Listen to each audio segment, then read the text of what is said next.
ಆಸ್ತಿ ಮೊಮ್ಮಕ್ಕಳಿಗಿಲ್ಲ. ಶಾಕಿಂಗ್ ಆದೇಶದ ಸ್ಫೋಟಕ ರಿಪೋರ್ಟ್.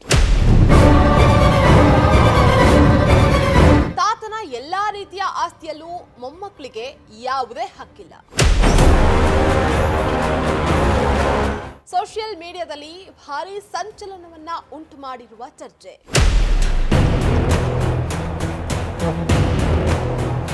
ತಾತನ ಆಸ್ತಿ ತಂದೆಯ ಕೈ ಸೇರಿದಾಗ ಅದು ತಂದೆಯ ವೈಯಕ್ತಿಕ ಆಸ್ತಿ. ಕೌಟುಂಬಿಕ ಆಸ್ತಿ ವಿಚಾರದಲ್ಲಿ ಹೈಕೋರ್ಟ್ನಿಂದ ಶಾಕಿಂಗ್ ಆದೇಶ.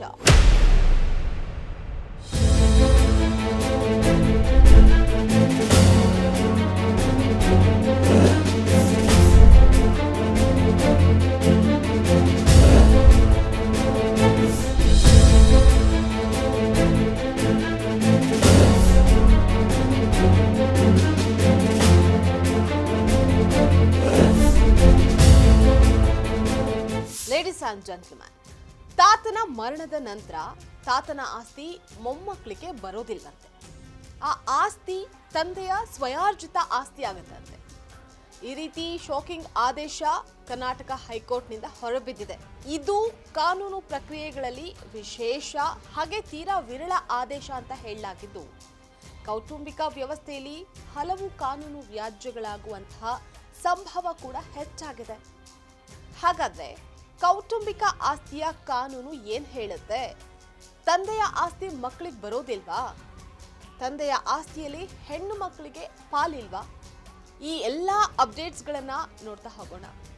Welcome to Vantage with Nischitha.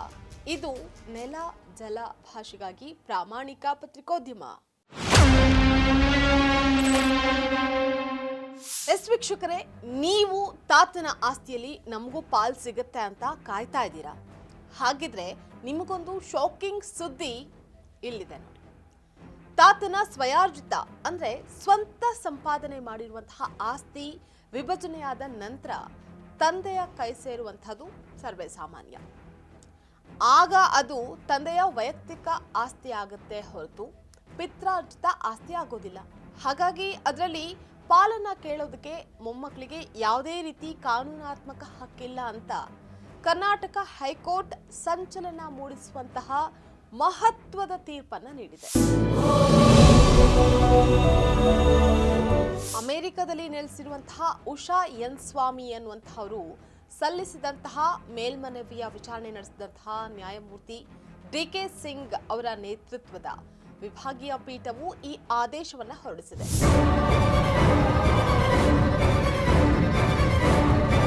ಅಷ್ಟಕ್ಕೂ ಅಸಲಿಗೆ ಏನಿದು ಘಟನೆ, ಕಂಪ್ಲೀಟ್ ಡೀಟೇಲ್ಸ್ ಏನಿದೆ ಅಂತ ನೋಡೋದಾದ್ರೆ, ಉಷಾ ಎನ್ ಸ್ವಾಮಿ ಅನ್ನುವಂಥವರು 1979ರಲ್ಲಿ ವೈದ್ಯರೊಬ್ಬರನ್ನ ಮದುವೆಯಾಗಿ ಅಮೆರಿಕದಲ್ಲಿ ಅವರು ಸೆಟ್ಲ್ ಆಗಿದ್ರು. ಆದ್ರೆ ಅವರ ಗಮನಕ್ಕೆ ಬಾರದೆ ಭಾರತದಲ್ಲಿ ಇದ್ದಂತಹ ಕುಟುಂಬಕ್ಕೆ ಸೇರಿದಂತಹ 10 ಎಕರೆ ಜಮೀನನ್ನ ಅವರ ಪೋಷಕರು ಮಾರಾಟ ಮಾಡಿದ್ರು.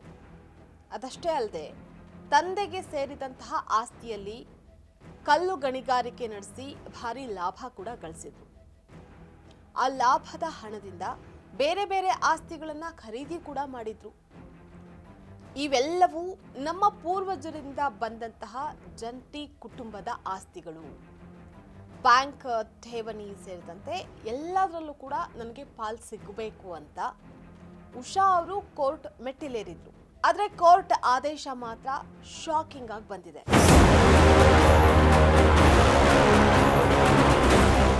ದಾಖಲೆಗಳನ್ನ ಪರಿಶೀಲನೆ ಮಾಡಿದಂತಹ ನ್ಯಾಯಪೀಠವು ಕೆಲ ಪ್ರಮುಖ ಅಂಶಗಳನ್ನ ಇಲ್ಲಿ ಸ್ಪಷ್ಟಪಡಿಸಿದೆ.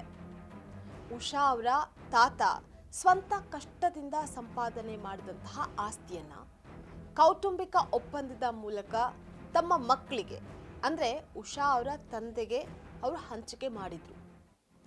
ತಾತನ ಸ್ವಂತ ಆಸ್ತಿ ತಂದೆಯ ಕೈ ಸೇರಿದಾಗ ಅದು ತಂದೆಯ ವೈಯಕ್ತಿಕ ಆಸ್ತಿ ಆಗುತ್ತೆ ಹೊರತು ಹಿಂದೂ ಅವಿಭಕ್ತ ಕುಟುಂಬದ ಆಸ್ತಿ ಆಗೋದಿಲ್ಲ ಅನ್ನುವಂತಹ ಶಾಕಿಂಗ್ ಆದೇಶವನ್ನ ಕೋರ್ಟ್ ನೀಡಿದೆ.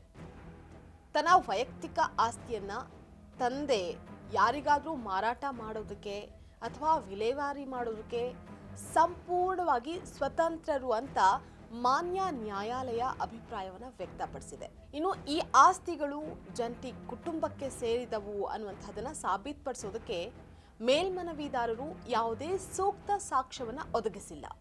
ಹಾಗಾಗಿ ಈ ತೀರ್ಪು ಹೊರಬೀಳ್ತಾ ಇದ್ದಂತೆ ಸಾರ್ವಜನಿಕ ವಲಯದಲ್ಲಿ ಹಾಗೆ ಆಸ್ತಿ ಹಕ್ಕುಗಳ ಕುರಿತು ಭಾರಿ ಚರ್ಚೆ ಕೂಡ ಆರಂಭ ಆಗಿದೆ. ತಾತನ ಆಸ್ತಿಯೆಲ್ಲ ತಂತಾನೆ ಮೊಮ್ಮಕ್ಕಳಿಗೆ ಬರುತ್ತೆ ಅನ್ನುವಂತಹ ತಪ್ಪು ಕಲ್ಪನೆಗೆ ಈ ತೀರ್ಪು ಬ್ರೇಕ್ ಹಾಕಿದೆ.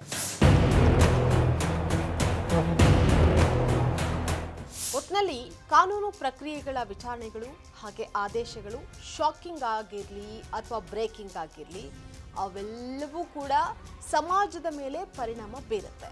ತಂದೆಯ ಆಸ್ತಿಯಲ್ಲಿ ಮೊಮ್ಮಕ್ಕಳಿಗೆ ಹಕ್ಕಿಲ್ಲ ಅನ್ನುವಂತಹದ್ದು ಮಾತ್ರ ವ್ಯತಿರಿಕ್ತವಾಗುತ್ತಾ ಹಲವು ಸಿವಿಲ್ ಕೇಸ್ಗಳಿಗೆ ಈ ಆದೇಶ ಯಾವ ರೀತಿ ಮಾನದಂಡ ಆಗುತ್ತೆ? ಈಗಾಗಲೇ ಕೆಳ ನ್ಯಾಯಾಲಯಗಳಲ್ಲಿ ಬಂದಿರುವಂತಹ ಆದೇಶಗಳು ಹೈಕೋರ್ಟ್ನಲ್ಲಿ ದಾಖಲಾಗ್ತಾವ ಕಾದ್ ನೋಡಬೇಕಾಗಿದೆ. ಇದಾಗಿತ್ತು ವಾಂಟೇಜ್ ವಿತ್ ನಿಶ್ಚಿತ ಎಕ್ಸ್ಕ್ಲೂಸಿವ್ ರಾಜಕೀಯ ಸುದ್ದಿಗಳು ಹಾಗೆ ವಿಶ್ಲೇಷಣೆಗಾಗಿ ನೋಡ್ತಾ ಇರಿ ಫೋಕಸ್ ಟಿವಿ.